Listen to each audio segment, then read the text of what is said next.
ನಮಾಮಿ ಶಂಕರ ಸದಾಶಿವಸಮಾರಂಭಂ ಶಂಕರಾಚಾರ್ಯ ಮಧ್ಯಮಾಂ ಅಸ್ಮದಾಚಾರ್ಯ ಪರ್ಯಂತಂ ವಂದೇ ಗುರು ಪರಂಪರಾಂ ಶ್ರುತಿ ಸ್ಮೃತಿ ಪುರಾಣಾನಾಂ ಆಲಯಂ ಕರುಣಾಲಯಂ ನಮಾಮಿ ಭಗವತ್ಪಾದಂ ಶಂಕರಂ ಲೋಕಶಂಕರ.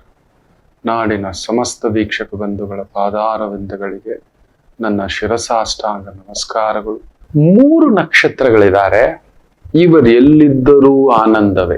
ನೀವೇನಾದ್ರೂ ಈ ನಕ್ಷತ್ರಗಳಲ್ಲಿ ಹುಟ್ಟಿದ್ರೆ beauty has been given by god.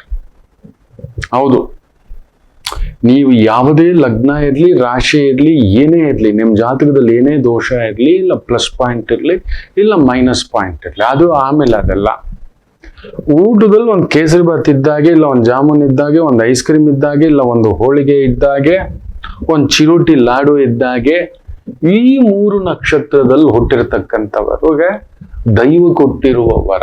ಇವರಿದ್ದ ಕಡೆ ನಾವು ಕೆಲವ್ರಿಗೆ ಹೇಳ್ತಿರ್ತೇವೆ, ಅವನ್ ಎಲ್ಲಿದ್ದರೂ ರಾಜ ಕಾಣೋ, ಇವನ್ ಎಲ್ಲಿದ್ದರೂ ಸೇವಕ ಕಾಣೋ ಅಂತ ಹೇಳ್ತಾರೆ.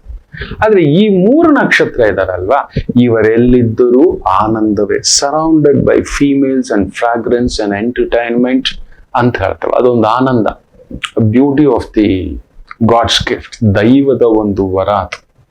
ಏನೇ ಕಷ್ಟ ಇರ್ಲಿ, ಸಂಧಿಯಲ್ಲಿ ಸಮಾರಾಧನೆ ಕೇಳಿರ್ತೀರಲ್ವಾ, ಇವ್ರಿಗೆ ಕೊಟ್ಟಿರ್ತಾನೆ ದೇವರು. ಕೆಲವರಿಗೆ ಎಂತ ಸುಖ ಕೊಟ್ಟಿದ್ರು, ಎಂತ ದೊಡ್ಡ ಅರಮನೆ, ದೊಡ್ಡ ಕಾರು, ಬಂಗಲೆ, ವ್ಯವಸ್ಥೆ, ಆಳು ಕಾಳು ಎಲ್ಲಾ ಕೊಟ್ಟಿದ್ರು, ಕುತ್ಕೊಂಡು ಕೊರಗ್ತಾ ಇರ್ತಾರೆ. ಅಯ್ಯೋ ನಂಗೇನು ಇಲ್ಲ, ಅಯ್ಯೋ ನನ್ನ ಬದುಕಿಗೆ, ಅಯ್ಯೋ ಅದಾಕೆ ಅಂತಕ್ಕಂಥದ್ದು. ಅವ್ರ ಮುಖ ನೋಡಿದ ತಕ್ಷಣ ಏನೋ ಇವ್ರ ಮನೆಯಲ್ಲೇ 100 ಜನ ಕೌರವರಿದ್ದಾಗೆ ಈ ಪಾಂಡವರು ಭಯ ಪಟ್ಕೊಂಡು ಕುತ್ಕೊಂಡಿರ್ತಿದ್ರಲ್ಲ, ಅಯ್ಯೋ ಇವ್ರೇನ್ ಮಾಡ್ತಾರೋ ಅನ್ನೋ ತರ ಆ ತರ ಆಡ್ತಕ್ಕಂತ ನಕ್ಷತ್ರಗಳು ಇದಾವೆ. ಏನಿದ್ರು ಅಂತ ಬೇಗ ಅಲ್ಲೊಂದು ನೆಗೆಟಿವ್ ತುಂಬಿಸ್ಕೊಳ್ತಕ್ಕಂಥದ್ದು. ಆದರೆ ಬ್ಯೂಟಿ ಆಫ್ 3 ನಕ್ಷತ್ರ ಇದೆ ಮಕ್ಕಳೇ. ದೈವ ಕೊಟ್ಟಿರುವ ವರ ನಿಮಗೆ ನಿಜವಾಗ್ಲೂ ಹೇಳ್ತಾನೆ. ಕಷ್ಟದಲ್ಲೂ ಸುಖವನ್ನ ಹುಡುಕುವ, ಇರುವ, ಅದನ್ನ ತಗೊಂಡು ಎಂಜಾಯ್ ಮಾಡುವ, ಪರಿಪೂರ್ಣವಾಗಿ ಆನಂದದಲ್ಲಿ ತೇಲುವ ಒಂದು ಸೌಭಾಗ್ಯವನ್ನ ಈ 3 ನಕ್ಷತ್ರ ಕೊಟ್ಟಿದ್ದಾರೆ. ಹೌದು ಅಲ್ವಾ? ನೀವ್ ಹೇಳ್ಬೇಕು ಯಾವ ನಕ್ಷತ್ರ ಅಂತಾನೂ ಹೇಳ್ಬಿಡ್ತಾನೆ. 1 ರೋಹಿಣಿ ನಕ್ಷತ್ರ, 2ನೇದು ಹಸ್ತ ನಕ್ಷತ್ರ, 3ನೇದು ಶ್ರವಣ ನಕ್ಷತ್ರ. ಈ 3 ಚಂದ್ರನ ನಕ್ಷತ್ರ, ಮನೋಕಾರಕ ಚಂದ್ರ. ಚಂದ್ರ ಮುಖ್ಯವಾಗಿ ರೋಹಿಣಿ ನಕ್ಷತ್ರದಲ್ಲಿ ಉಚ್ಚಂಗತ, ಮೂಲ ತ್ರಿಕೋಣ ರೋಹಿಣಿ, ಹಸ್ತದಿಂದ ಶ್ರವಣ. ಅದರಲ್ಲೂ ಪೃಥ್ವಿ ತತ್ವ ಅದು ವಿಶೇಷವಾಗಿ. ನೀವು ಎಲ್ಲಿದ್ದರೂ ನಿಮಗೆ ಕೊಟ್ಟಿರುವ ಒಂದು ವರ. ನೀವು ಖುಷಿಯಾಗಿರ್ತೀರಿ, ಖುಷಿಯಾಗಿರ್ಲಿಕ್ಕೆ ಬಯಸ್ತೀರಿ. ದುಃಖ ಇರ್ತವೆ, ಇಲ್ಲ ಅಂತಲ್ಲ, ಯಾರಿಗಿಲ್ಲ. ನಮ್ಮ ಅಜ್ಜ ಹೇಳಿದಾಗೆ, ಒಂದಜ್ಜ ಏನ್ ಹೇಳಿದ್ರು ಗೊತ್ತಾ? ಒಂದಜ್ಜ ಹೇಳಿದ್ದು, ನೋಡೋ ವೆಂಕಟರಮಣಪ್ಪ, ಅದು ದುಡ್ಡಿನ ವೆಂಕಟರಮಣಪ್ಪ, ನಮ್ಮ ಅಮ್ಮ ಅವರಪ್ಪ. ಇಷ್ಟಕ್ಕೂ ಸನ್ಯಾಸಿ ಆಗಿದ್ರು ಕೂಡ ಅವರು ವ್ಯವಹಾರ ತುಂಬಾ ತಿಳ್ಕೊಂಡಿದ್ರು, ಹೇಳ್ಕೊಡ್ತಿದ್ರು ನಂಗೆ.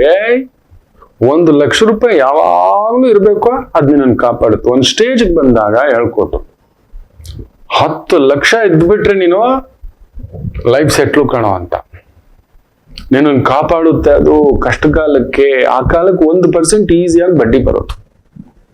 HLL ಕೆಲಸ ಮಾಡ್ತಿದ್ರು ಅಜ್ಜ, ಆಮೇಲೆ ಬೆಮ್ಮಲಲ್ಲಿ ಕೆಲಸ ಮಾಡ್ತಿದ್ರು ಅಜ್ಜ. BML, Bharat earth movers limited. ನಾವು ರೈಲ್ವೆ ಕೋಚ್ ಅಂತ ಹೇಳ್ತೀವಿ. ರೈಲ್ವೆ ಕೋಚ್ಗಳನ್ನ ತಯಾರಿಸ್ತಕ್ಕಂಥ ಒಂದು ಕಂಪನಿ ಇಲ್ಲೇ ಇದೆ. ನಿಮಗೆ ತಿಪ್ಸಂದ್ರ ಅಂತ ಬರುತ್ತೆ, ಅಲ್ಲಿ ಬರುತ್ತೆ. ಅಜ್ಜ ಹೇಳ್ಕೊಟ್ಟಿದೆ ಅದು, ಕಷ್ಟಗಾಲಕ್ಕೆ ನಮ್ಮನ್ನು ಕಾಪಾಡುತ್ತೆ ಅಂತ. ಇನ್ನೊಂದು ಅಜ್ಜ ಹೇಳಿದ್ರು, ಅಪ್ಪನವರಪ್ಪ, ಅವ್ರಿಗೆ ಇದ್ರಲ್ಲೆಲ್ಲ ನಂಬಿಕೆ ಇಲ್ಲ. ನೋಡೋ ಆ ತಾತ ಮಾತು ಕೇಳ್ಬೇಡ ಕಣೋ ನೀನು. ಕಷ್ಟ ಕಾಲಕ್ಕೆ ಸುಮ್ಮನೆ ಒದ್ದಾಡಿ ಪಿಸ್ನಾರಿತನ ಮಾಡ್ಕೊಂಡು, ಜಿಪುಣತನ ಮಾಡ್ಕೊಂಡು, ತಿಂದೆ, ಹೊಟ್ಟೆ ಕಟ್ಟಿ, ಬಟ್ಟೆ ಕಟ್ಟಿ ಎಲ್ಲ ಎತ್ತಿಟ್ಕೊಂಡು ಯಾರಿಗೆ ಎತ್ತಿಡ್ಬೇಕು? ನಾನೊಂದು ಹೇಳ್ಕೊಡ್ತೀನಿ ನೋಡು, ಕಷ್ಟಕಾಲಕ್ಕೆ ದುಡ್ಡಲ್ಲ, ನೀನು ಭಗವಂತನ ಜೊತೆಯಲ್ಲಿ ಇದ್ದು ಬಿಡು, ಕಷ್ಟನೇ ಬರೋಲ್ಲ ಅಂತ ಹೇಳ್ಕೊಟ್ಟಿದ್ರು ನಾಗಪ್ಪನವ್ರ ತಂದೆ ಕೊಂಡಪ್ಪ. ಆಗಪ್ಪನವ್ರು ನಮ್ಮ ತಂದೆಯವ್ರ ತಂದೆ ಹೇಳ್ತಿದ್ದು, ಅವರು ಸಾದಾ ಸೀದಾ ವೈಟ್ ಅಂಡ್ ವೈಟ್. ಯಾವಾಗ್ಲೂ ಒಂದಷ್ಟು ದುಡ್ಡು ಇಟ್ಕೊಂಡಿರೋರು, ಎಷ್ಟು ಬೇಕೋ ಅಷ್ಟು ಅವಶ್ಯಕತೆಗೆ ಕೊರಗಿದ್ದೇ ಇಲ್ಲ. ಅಜ್ಜ 90 ಆಗಿದ್ದರೂ ನಾನು ನೋಡಿದ್ದೆ, ಗಟ್ಟಿ ಇದ್ರು. ಕೋಲ್ ಇಟ್ಕೊಂಡು ನಡೆದಿದ್ದು ನಾನು ನೋಡಿರ್ಲಿಲ್ಲ. ಆಮೇಲೆ ಸ್ವಲ್ಪ ನ್ಯೂಮೋನಿಯಾ ಆಗಿ.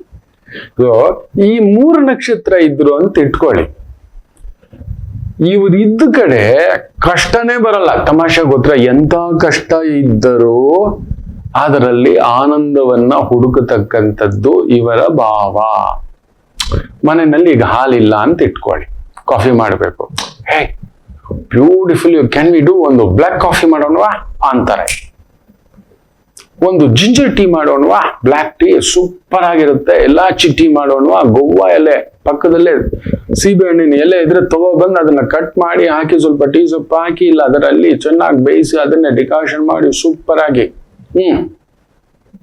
ಒಂದು ಪಪ್ಪಾಯ ಇದೆ, ತಗೊಬಂದು ಅದನ್ನೇ ಕಟ್ ಮಾಡಿ ಪಪ್ಪಾಯ ಸಲಾಡ್ ತರ ಮಾಡ್ಕೊಂಡು ತಿನ್ನೋಣವಾ, ಪಪ್ಪಾಯ ಶೇಕ್ ಮಾಡ್ಕೊಂಡು ತಿನ್ನೋಣವಾ.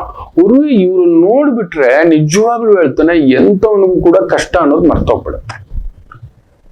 ಇರೋ ಪಾಂಡ್ಸ್ ಪೌಂಡ್ರಲ್ಲೇ ಇಟ್ಕೊಂಡು ಇಷ್ಟು ಚೆನ್ನಾಗಿ ಇಷ್ಟು ಅಚ್ಚುಕಟ್ಟಾಗಿ ಇದ್ ಮಾಡ್ಕೊಂಡು ಆ ಇರೋ ಒಂದ್ ಬಕೆಟ್ ನೀರಿನಲ್ಲಿ ನೀಟಾಗಿ ಸ್ನಾನ ಮಾಡ್ಕೊಂಡು, ಇರೋ ಬಟ್ಟೆನಲ್ಲೇ ಒಂದ್ ಬಿಸಿನೀರಿನಲ್ಲಿ ಬೇಕಾದ್ರೆ ಐರನ್ ಮಾಡ್ಕೊಂಡು ಅದನ್ನ ಅಚ್ಚುಕಟ್ಟಾಗಿ ಟಿಪ್ ಟಾಕ್.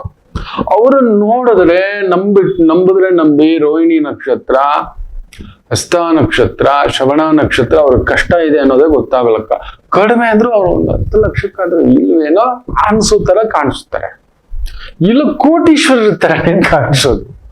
4 ಸೀರೆ, ಒಂದೇ ಜೊತೆ ಚಪ್ಪಲಿ, 1-2 ಜೊತೆ ಶರ್ಟ್ ಇರುತ್ತೆ, ಇಲ್ಲ ಒಂದೇ ವಾಚ್, ಬಾಟ್ ಡಿಗ್ನಿಫೈಡ್ ಆಗಿರುತ್ತೆ, ಬ್ರಾಂಡ್ ಆಗಿ ಕಾಣಿಸ್ತಾರೆ. ಯಾರು ಇವ್ರ ಕಷ್ಟ ಇದೆ, ಬಾಧೆ ಇದೆ, ತೊಂದರೆ ಇದೆ, ನೋವಿದೆ ಅನ್ನತಕ್ಕಂಥದ್ದು ಅನ್ಸೋದೇ ಇಲ್ಲ. ಅವ್ರು ಹಾಗೆಯೇ ರಾತ್ರಿ ಅನ್ನ ಮಿಕ್ಕಿದೆ ಅಂತ ಇಟ್ಕೊಳ್ಳಿ, ಟಕ್ಕಂತ ರಾತ್ರಿ ಮಲ್ಕೊಳ್ಳೋವಾಗ್ಲೇ ಒಂದಷ್ಟು ನೀರು ಹಾಕಿ ಇಟ್ಬಿಡ್ತಾರೆ, ಇಲ್ಲ ಒಂದಷ್ಟು ಮೊಸರು ಹಾಕಿ ಇಟ್ಬಿಡ್ತಾರೆ. ಬೆಳಗ್ಗೆ ಎದ್ದು ಅದನ್ನ ಕಿವುಚೆ ಸಾಲಿಡ್ ಆಗಿದೆ, ಬೆಳಗ್ಗೆ ಇದನ್ನ ತಿನ್ನೋದು ಹೆಂಗಿರುತ್ತೋ ಗೊತ್ತು, ದಿ ಫೀಲ್ ಇಟ್. ಆ ತಿನ್ನೋದನ್ನು ಕೂಡ ಪ್ರತಿಯೊಂದು ಇವ್ರ ಮನೆಯಲ್ಲಿ ನಾನು ನೋಡಿದಾನೆ. ಈ ರೋಹಿಣಿ ನಕ್ಷತ್ರ, ಹಸ್ತ ನಕ್ಷತ್ರ, ಶ್ರವಣ ನಕ್ಷತ್ರ, ಈ 30 ವರ್ಷದ ಪಯಣ ಅಲ್ವಾ ಮಕ್ಕಳೇ ನಿಮ್ ಜೊತೆ. ನಾನು ಎಷ್ಟು ಲಕ್ಷಾಂತರ ಜಾತಕ ನೋಡಿರ್ಬೇಕು ಲೆಕ್ಕ ಹಾಕೊಳ್ಳಿ. ಕಡಿಮೆ ಅಂದ್ರೆ ಒಂದ್ ದಿನಕ್ಕೆ 40-50 ಜನರ ಭೇಟಿ, ಮಾತು, ಇನ್ನೊಂದು ಅವ್ರ ಜೊತೆ ಒಂದು ಪರಿಚಯ, ಇನ್ನೊಂದು ಏನೋ ಕೇಳ್ತಿರ್ತಾನೆ. ನಿಮಗ್ ಗೊತ್ತಿಲ್ಲದೆ ನಿಮ್ಮನ್ನ ಗಮನಿಸ್ತಿರುತ್ತೆ. ನನ್ನ ಒಳಗಡೆ ಇರ್ತಕ್ಕಂಥ ಒಂದು ಆಧ್ಯಾತ್ಮಿಕ ವಿದ್ಯೆ. ನಿಮ್ ಕಾಲಲ್ಲಿರೋ ಚಪ್ಪಲಿ, ನೀವು ಕಟ್ಟಿರೋ ಆ ನೆರಿಗೆ ಉಳ್ಳ ಸೀರೆ, ಆ ಸೀರೆ ಎಂತದ್ದು, ಕುಪ್ಸ ಎಲ್ಲರಿಗೂ ಹಾಕಿದಿರಿ, ಶರ್ಟ್ ಎಲ್ಲರಿಗೂ ಹಾಕಿದಿರಿ, ಎಂತ ವಾಚ್ ಕಟ್ಟಿದಿರಿ, ಕ್ರಾಪ್ ಯಾವ ಕಡೆ ಬಾಚಿದಿರಿ, ಯಾವ ತರ ಟ್ರಿಮ್ ಮಾಡ್ಕೊಂಡಿದಿರಿ, ಕೂದ್ಲು ಯಾವ ತರ ಬಾಚ್ಕೊಂಡಿದಿರಿ, ಸೆಂಟ್ ಯಾವ ತರ ಹಾಕಿದಿರಿ, ನಿಮ್ ನಡೆ ಹೇಗಿದೆ, ಸದ್ದು ಬರುತ್ತಾ, ಕಾಲಲ್ಲಿ ಗೆಜ್ಜೆ ಸದ್ದು ಬರುತ್ತಾ, ಕೈಯಲ್ಲಿರೋ ಬಳೆಗಳು ಎಷ್ಟು, ಎಲ್ಲ ಗಮನಿಸ್ತಿರುತ್ತೆ. ನನ್ ಗುರುಗಳು ಹೇಳ್ಕೊಟ್ಟಿದ್ದೆ, ಈ ವಿದ್ಯೆನ ಅರ್ಥಕೋಬೇಕು ಅಂತ ಹೇಳಿದ್ರೆ you need to go to the deep of a person ಅಂತ. ಎಲ್ರಿಗೂ ಒಂದೊಂದು ಲಕ್ಷಣ ಕೊಟ್ಟಿರ್ತಾನೆ ಅಂತ. ನೀವು ನೋಡಿ, ಈ ನಕ್ಷತ್ರದವ್ರಿಗೆ ನಿಜ ಹೇಳ್ತಾನೆ, ಎಲ್ಲಿದ್ದರೂ ತುಪ್ಪದನ್ನದ ಊಟವೇ. ತುಪ್ಪ ಹಾಕೊಂಡು ತಿಂತಾರೆ ಇವ್ರು ಅಚ್ಚುಕಟ್ಟೆ. ಎಂತ ಕಷ್ಟ ಇದ್ದರೂ ಸಿಹಿ ಊಟ ಇದ್ದೇ ಇರುತ್ತೆ.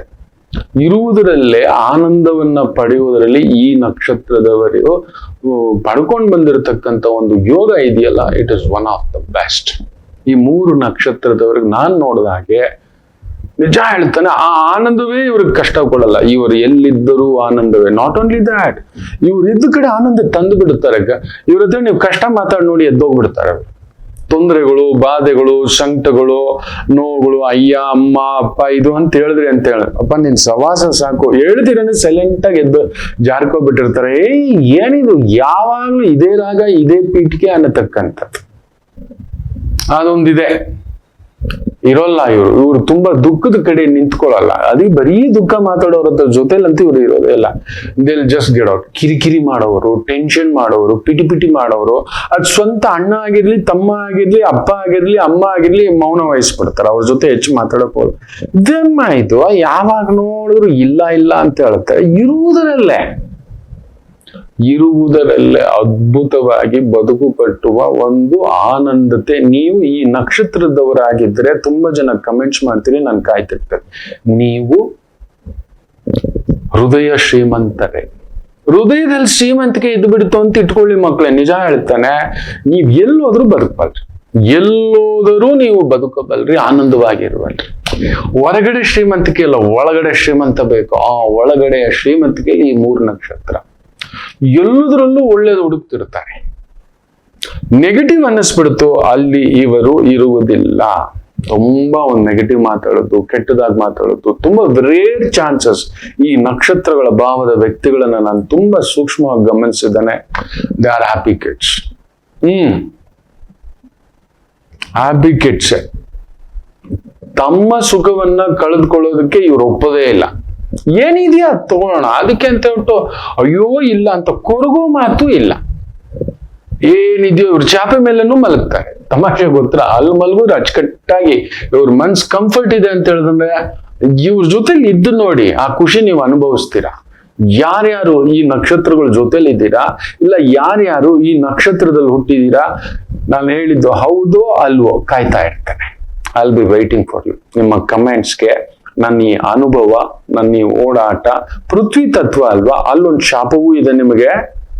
ಪೃಥ್ವಿ ತತ್ವದಲ್ಲಿ ಹುಟ್ಟಿರುವುದರಿಂದ ನಿಮಗೊಂದು ಶಾಪವಿದೆ. ಎಲ್ರಿಗೂ ಕೆಲವೊಂದು ಶಾಪಗಳಿರ್ತವೆ. ಕೊರತೆ ಅಂತ ಹೇಳ್ತೇನೆ, ಅದನ್ನ ಶಾಪ ಅನ್ನಲ್ಲ ನಾನು, ಕೊರತೆ. ಒಂದು ವರವೂ ಇರುತ್ತೆ, ಒಂದು ಕುರುಗೂ ಇರುತ್ತೆ, ಒಂದು ಆನಂದವೂ ಇರುತ್ತೆ. ಅದೇನು ಅಂತ ಮುಂದಿನ ದಿನಗಳಲ್ಲಿ ಹೇಳ್ತೇನೆ. ಒಂದು ಪುಟ್ಟ ಬ್ರೇಕ್ ತಗೊಂಡು ನಿಮ್ ಕಮೆಂಟ್ಸ್ಗೂ ಕಾಯ್ತಿರ್ತೇನೆ, ವಾಪಸ್ ಬರ್ತೇನೆ.